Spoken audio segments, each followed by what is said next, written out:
Hey everyone, Alwin here. Man, welcome to the locker room call. I got a lot to go over here. I'm absolutely pumped, folks. The topic tonight is expect the battle and expect the victory. What you think about, you bring about. Put that into the comments. What you think about, you bring about. Do you have a victory mindset? Or do you have a victim mindset? The person who is focused on the victories in their life, the victories of their personal transformation, the financial victories, the emotional victories, the spiritual victories, they realize and are not naive to the fact that you're gonna go through some battles. You're gonna go through a town called no. It's the people that are always no, never, not now, not for me. And you're gonna have to pass through there, and we're gonna see if you make it through that battle. Those people that you just knew would do this with you. It makes way too sense to not do it. Free to join as little as $35 every 28 days. Build one leg and you can build it to wealth creation and leave it to your children's children. The best science in the world, the best rollout of products that the industry has ever seen, both in nutraceuticals and in the home-based business industry. It just seems like everybody would be a big fat yes. And no, it's just not the case. You've got a lot of people that need to see you win without their contribution. We're all going, man, if I could just get that one, boy, I tell you what, that would blow up my business. No, that one needs to see you do it without them. Most of the time, you have to build it without that one, okay? Expect the battles and expect the victory, but I want you focused on victory with common sense knowledge. That if I'm gonna be this bold, I'm probably gonna get beat up a little bit. But my dreams are so big that it's not that big a deal. I will stay the course. I want to be a funder. I want to change the trajectory of my family's generational wealth. I want to be able to invest into the kingdom. I want to be able to make the right charitable contributions. I'm going to be the giver, not the one that has to be the receiver. Okay? Big goals, big dreams equal big battles and big victories. Let me say that again. Big goals and big dreams. They're going to create some big battles, mostly the battle of your own mind. What's possible and what you once didn't think was possible. You're making a believer of yourself. There's a reason we say that this is a 2 to 5 year business plan. And for most people, a 5-year plan. Because most of the battles we have to go through in years 1 and 2, and sometimes even in 3, is the battle with yourself. The battle of whether you think that you are worthy. The battle of whether you will submit and let God add his super to your natural. It's that battle of will you allow other people to work with you and help you. Because so oftentimes every time we're motivated, we want to go run and try to do it all by ourselves. I've told you before, this is not golf. This is not tennis. This is not bowling. This is not a scorecard of one person on the field of life.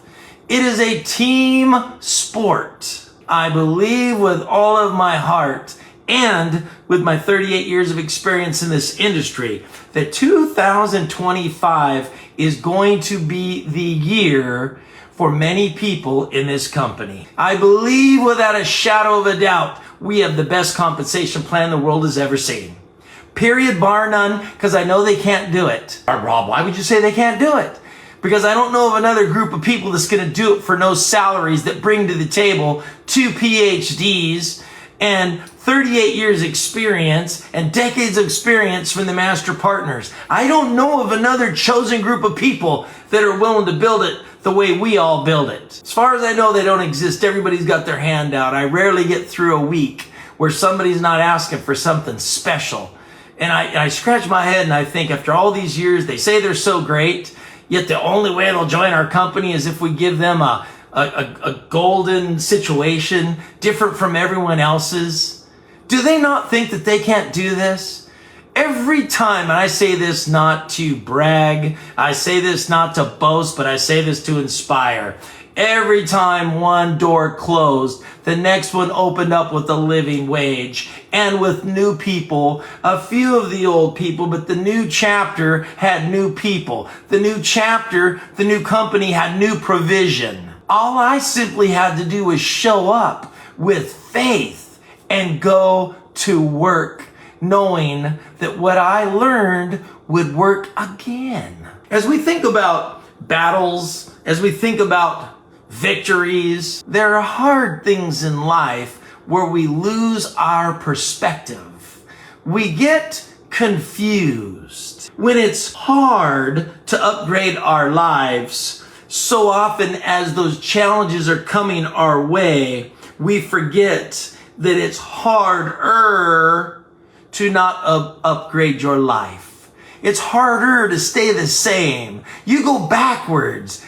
Those that can't shift, those that don't embrace change, those that don't want personal development rarely go forward. They only go backward. But when they say, what do I have to do to go forward? They go, oh, I want that upgrade, but I don't want to do the work. You will do more work by not having upgrades in your life. You will do way more hard work just trying to barely make it day in, day out. It's hard to win financially until you know how to win financially. But listen to me. It's harder to live a life when you are financially weak. Choose your hard. Do you want to ask the questions, get mentored, submit, learn, transform, grow, pay your dues, and win for your children's children? Or do you want to only get a C in financial winning? I don't want to win as a C or a D or an F. If making money in one way or another is going to be hard, I would rather have rewarding hard than depressing hard. Choose your hard. It's hard to eat right. It is. So many dadgum sweets and treats. I'm the king of food. Anyone that knows Rob Alwin knows that I love food. Like, I really get excited about delicious stuff. Okay? But let me tell you something.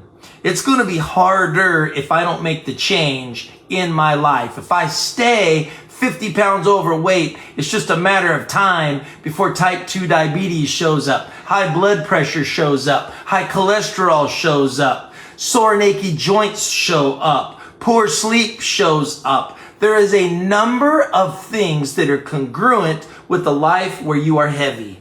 Heavy equals challenges. Heavy equals pain. Heavy equals shorter life than wise weight. Are you with me? It's hard to eat right. You know, it's like, put down the candy bar. Well, I love Almond Joys. Well, you're going to love being around for your great-grandchildren more?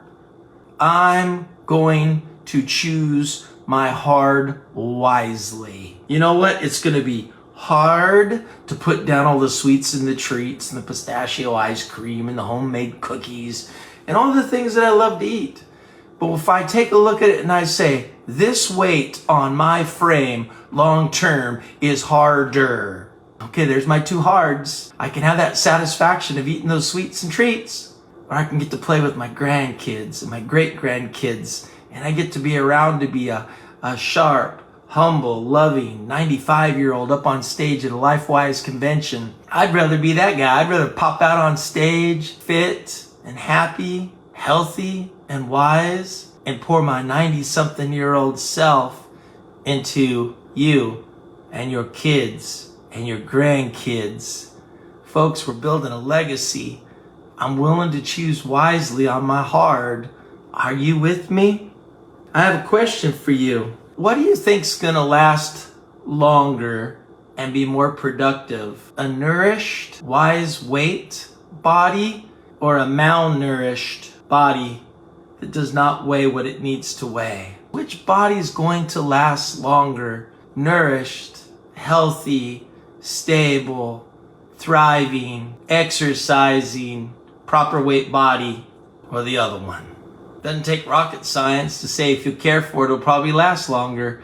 I know that holds true with cars. I see some people and they're so hard on cars. because they're so worried about the cost of what it would cost to get those oil changes. So they just add to it and add to it and add to it and add to it. And they don't get those spark plug wires. Hey, how many miles you got? Oh, you've never replaced the spark plugs or the spark plug wires? No, it seems to run all right. Why don't you get that done? Oh, it's expensive to get a service. Yeah, it runs. I'm just going to go with it.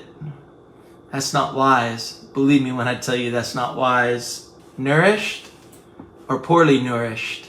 Your one and only body funded nutritionally?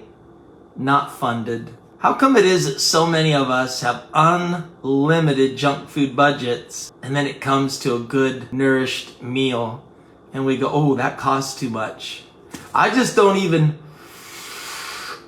know where I'd get the money for something like that. How much are those vitamins? I ain't picking on you smokers, but listen, I know people that spend $5, $10, $12 a day on cigarettes, and then you talk to them about nourishing their one and only body and they go, I don't even know where I get the money for something like that.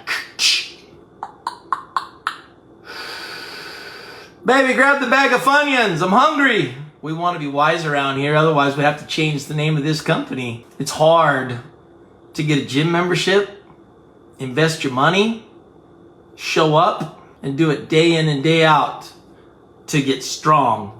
It's real easy to say, man, that costs too much. That gym's $29.95 a month. Yeah, probably not for me. I'm too busy anyway. So I ask you, do you want a strong body? It's hard to get one. Or do you want a weak body? It's hard to maintain a weak body. Weak bodies break down. Poor nourishment equals harder life. I don't want to be like a jerk or anything, but I'm just telling you, if we feed ourselves Funyuns and Cheetos and pop and cookies and crackers and Red Bulls and expensive frilly coffees. I love all the things that have been made with everything I just mentioned to you. Make the hard choice to say, you know what, it'll cost me way more down the road in missed work and sick days and quality of life. I think it's time for me to get a gym membership. I think it's time for me to start walking. I think it's time for me to start swimming or whatever it is. I think that it's harder to live in a weak body. So we at LifeWise want to encourage all of us and our whole corporate team. We went up there and we bared our big bellies. We're keeping it real around here. We showed you our weakness. We showed you our starting point. And for those of you that weren't there, 249-pound Rob Alwin. Oh, by the way, I've lost 5 pounds since. For me, I cut out a few things. I cut out bread, I cut out sugar, and I cut out soda pop. There's a lot more things I can do, but I can't take on the whole world at once because I need to keep it real with myself. And so you need to keep it real with yourself. Sometimes we make the order too tall. Make it real for you. There's other things. Sure, probably shouldn't have ate the dang tortilla chips that came with my Mexican food this evening for dinner. Maybe at some point there'll be some other things I give up, but I want to make sure that I win. So I've got to keep it real and doable. Everyone, write this down. The battle shows up when the dreamer takes massive, wise action. The battle shows up when the dreamer takes massive, wise action. Right now, we're all coming off of convention. We're coming into a new year. We're coming into a lot of freshness. It's a new day. It's a great day to be alive. And I believe without a shadow of a doubt that God has got great plans for you. King Jesus has got big plans for you. So listen, dreamer, it's time to take massive, wise action. And you need to know this. When the battle shows up, the battle is your gift. You see, if it was dream, want, get, and there was not dream, struggle, prize, if there was no battles, there'd be no giving glory. If there was no battles, then it's not outside of your own ability. It's too easy. There is no battle. Folks, we want to be in stretch mode. Let's see what we can do with our one and only body. Let's put it into massive, wise action. And let's see what we can do with the power of God. Let's see what we can do in our one and only life. I want the adventure. I want to see how far we could go. I want us to build a better company to be an offering to people looking for hope and opportunity than any other company has ever offered. The battle is what is going to be what stops you. And then when you see what stops you, you sharpen your blade, you get stronger, you ask for direction, you submit to new advice, you get on your knees, you get in your prayer closet, and you overcome the battle. And when you do, you go, yeah, I was on a slump, man. I was doing that 2 samples a day, 2 conversations a day, and 2 follow-ups with the people I talked to yesterday or sampled with yesterday. And you know what? I finally did it 2 days in a row. Then you go, I bet I could do it 3 days in a row. Oh, nope, something messed me up. That's all right, I'm going right back at it. What do I got to do to be more serious about this? Maybe stick some strips in my pocket, maybe write down the people that are in my phone, maybe write down my Facebook friends, maybe get a little serious about this. The battle is your gift. Don't look at the battle as if now God, hey, he's giving you this vision, he's giving you this dream, he's giving you this 6-star opportunity, he's giving you all the support you could ever want, 5 nights a week help. And then we go, oh, the battle, I'll tell you what. The battle was meant to be your gift, not the reason you quit, slow down, or don't move forward. Listen to me, put this into the comments. The struggle is the blessing. The struggle, the battle is your gift. I got me a battle. You struggle through it till you get to victory. That struggle is your blessing. Remember this formula, put this into the comments. Dream, struggle, prize. Don't you ever get entitled and want your prize without your struggle, or you didn't get serious enough about your dreams to write them down and tell other people about them and start asking other people what's important to them. If you're a dreamer, it's not just about your dreams. You want to find some people that want to join the struggle with you. You want to find some other folks that want to be funders and givers. On the other side of doubt is belief. On the other side of fear is faith. On the other side of low self-esteem is a great personal high self-esteem that is grounded in humility and love and care and concern for others and understanding your God-given value. Oftentimes that battle is for your family's safety and security. Oftentimes the battle is for a happy life instead of a sad life. Oftentimes your battle is for your family's legacy and prosperity.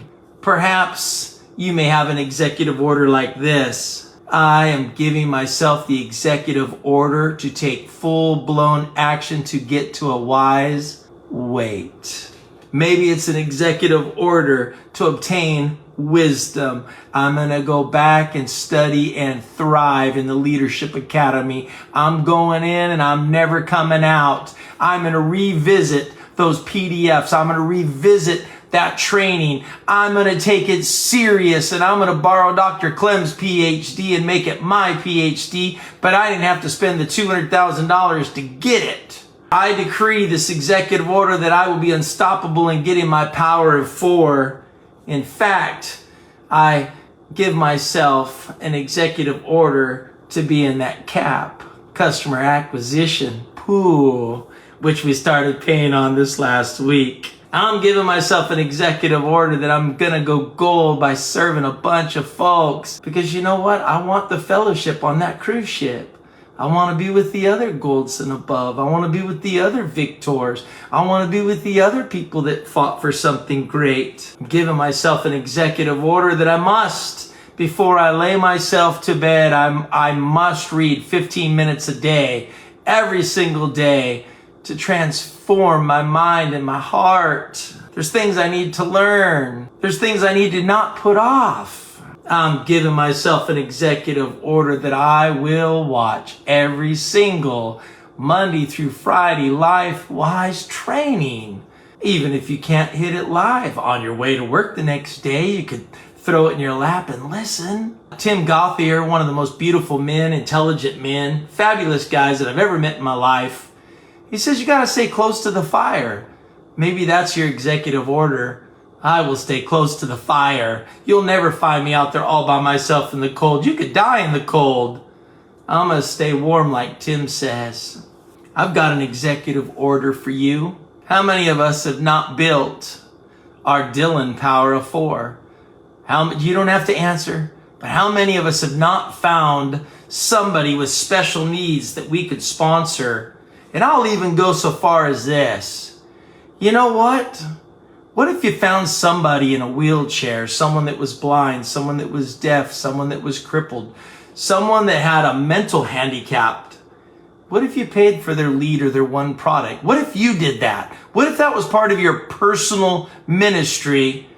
And then what if you, instead of focusing on getting your power of 4, what if you spent all of your time trying to help your Dylan get their power of 4? Even if they were not in full capacity to understand what's taking place. Have you got that person yet? Have you blessed that person yet? Who is it that you need to sign up and help them to get their power of 4? Go get that person you want to bless and fund them. You down for something like that? Does that sound wise to you, worthwhile to you, significant to you? Sure does to me. If you're in on the Dylan Initiative, find a person and bless them and help them to build their business. Maybe even if you do all the work until it takes a life to its own. Is that something that sounds good to you? I hope that it does. God bless you guys. We love you. We're thankful for you. Our heart is filled with gratitude for all of you LifeWise folks. And don't worry, the apps are coming. All the things are still in motion. I know we want. Me too. Anyway, bye y'all. See you later.